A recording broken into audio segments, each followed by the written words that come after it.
The Soviets called him Belaya Smert, the White Death, a ghost-like figure who seemed to be everywhere and nowhere, creeping tirelessly through the woods and killing anyone who crossed his sights. Over 500 kills in 98 days. But who was this notorious sniper, and how did he rise to be one of the most feared men of his time? This is Chell from Beyond Stories YouTube channel, and today I'm visiting the hometown of Simo Häyhä to maybe better understand how one ordinary Finnish man became the deadliest sniper in history.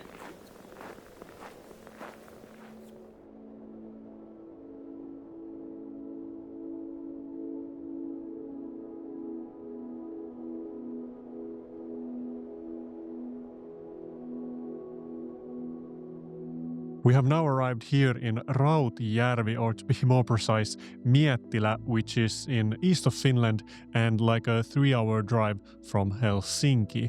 And over my shoulder you can see the Finnish-Russian border. Over the hills, forests and fields lies the birthplace of Simo Häyhä, who was born on 17th December 1905 in the Kiiskinen hamlet of the Rautjärvi municipality in the Viipuri province of southern Finland. He was the 7th of 8 children in a Lutheran family of farmers. However, unfortunately, I can't visit the area where his homestead was, which is about 3 to 5 kilometers east from here, because it's now on the Russian side of the border. At the time, it was still part of Finland. However, after the Continuation War and the territorial cessions, the farm ended up on the Soviet side, and later, during peacetime, the house was taken down. However, from Simo's home village, the same country road still leads here. And along this road, Simo used to cycle to attend elementary school here in Miettilä village, and later when he turned 17 to attend civil guard training at the Miettilä barracks, where we are going later. It's just interesting and at the same time a little bit haunting that here in the middle of almost nowhere, the history's most deadliest sniper was born.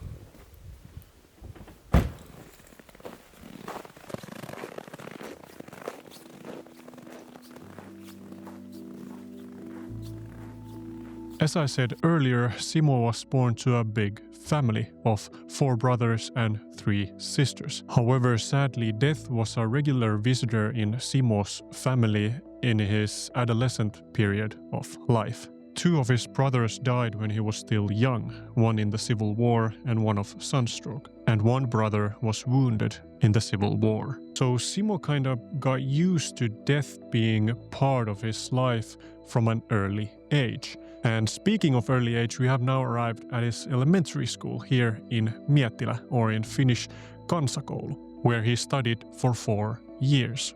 He wasn't known for his academic skills and he received above average grades. Academic skills, according to him, were not the driving force of his life. He loved farm work and decided at an early age that he would too carry on his father's profession. For Simo, higher education was for those who were more eager to educate themselves. He was a practical man who simply loved hard work and the beauty of nature which farming offered him. Simo was also brought up in a religious home, where his mother, Katriina, was responsible for taking care of the spiritual upbringing of her children. Singing psalms and living in a religious atmosphere were very important to Simo throughout his childhood, a fact he would much later on remember and cherish under the harsh conditions of war. And later, at the age of 17, Simo joined the civil guard here in Miettilä, where he learned the skills that would later make him one of the most skilled snipers of all time.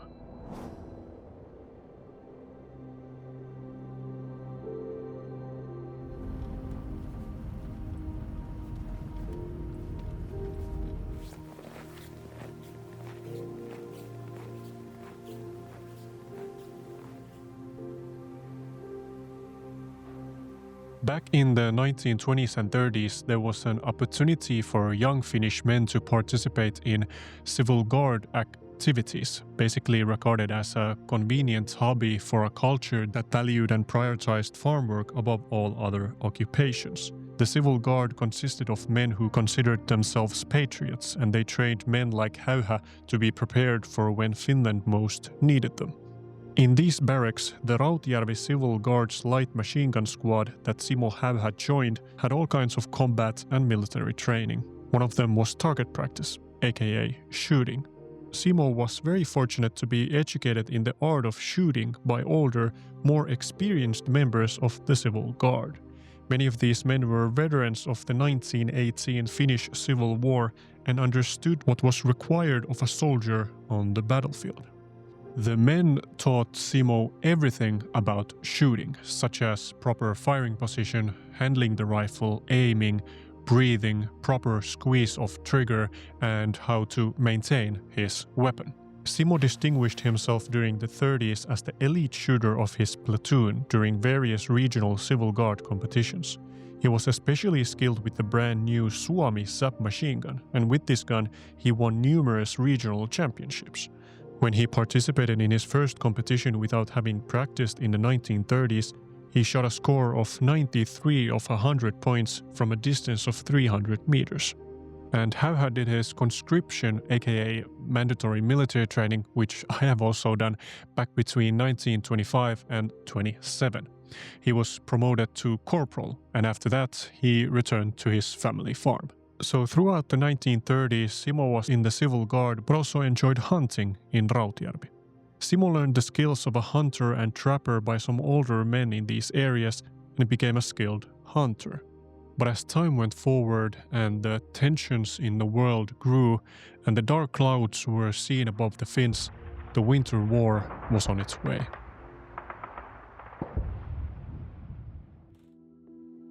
The Winter War began with a Soviet invasion of Finland back in 30th of November 1939, 3 months after the outbreak of World War II.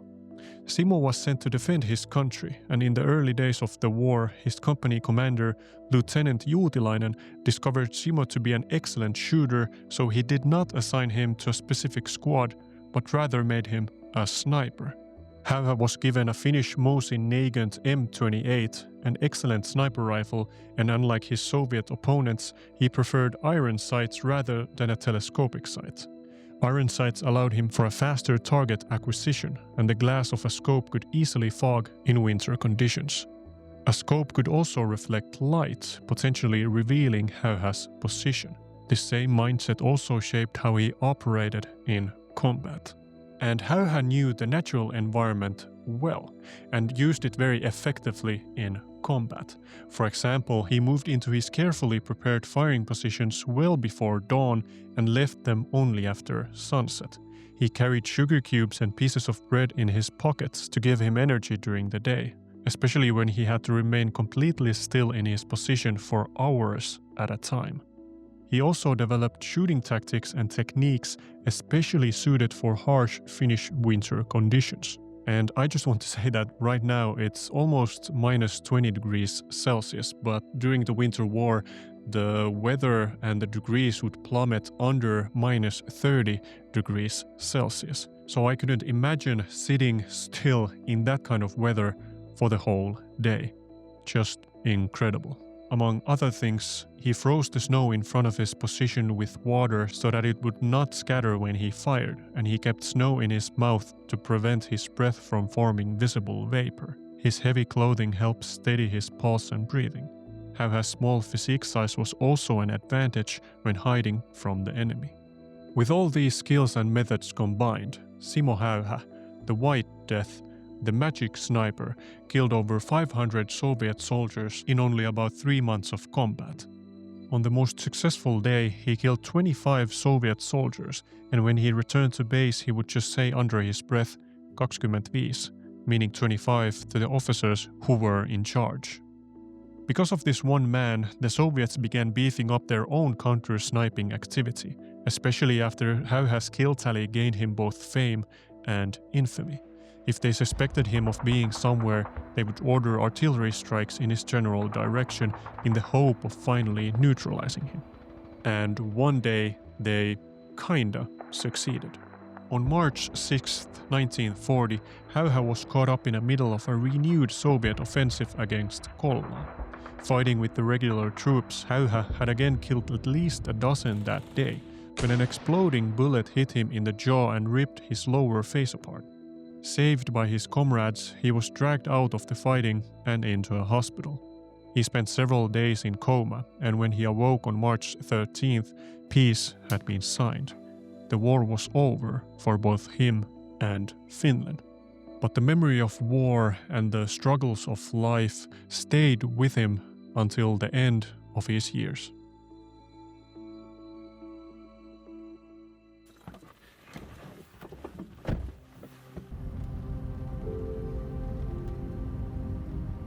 And after the war, Simo worked as a farmer in Ruokolahti, where we are now. He was very popular and a sought-after guest across Finland. He received invitations to events organized by war veterans and disabled veterans associations. Häyhä also visited the Finnish parliament and went moose hunting with President Urho Kekkonen. But unfortunately, he also had some enemies who did not accept his actions during the Winter War. He received many death threats which prevented him from going to places with large crowds. He also suffered from loneliness. However, he did have friends and spent time at the homes of his parents and sisters. Häyhä spent his last years in a veterans care home in Hamina, where he died in 2002 at the age of 96. He never married or had any kids. Simo Häyhä was and still is, in my opinion, the embodiment of a generation who endured in silence and did what had to be done. Just before his 96th birthday, when an interviewer asked whether he felt guilt over the people he had shot, Häyhä replied, quote, "I did what I was told as well as I could. Finland would not exist if everyone had not done the same." End of quote. You know, by making this trip to Rautjärvi and seeing the places where Simo spent his life and grew up, I feel like I've gained a deeper understanding of who he really was. Not just a sniper, but a quiet, practical man formed by hard work, nature, faith, and responsibility from a very young age. And standing here in these surroundings, it becomes clear that Simo Häyhä did not come from greatness. He came from simplicity. And perhaps it was there, in that simplicity, that he became what history remembers.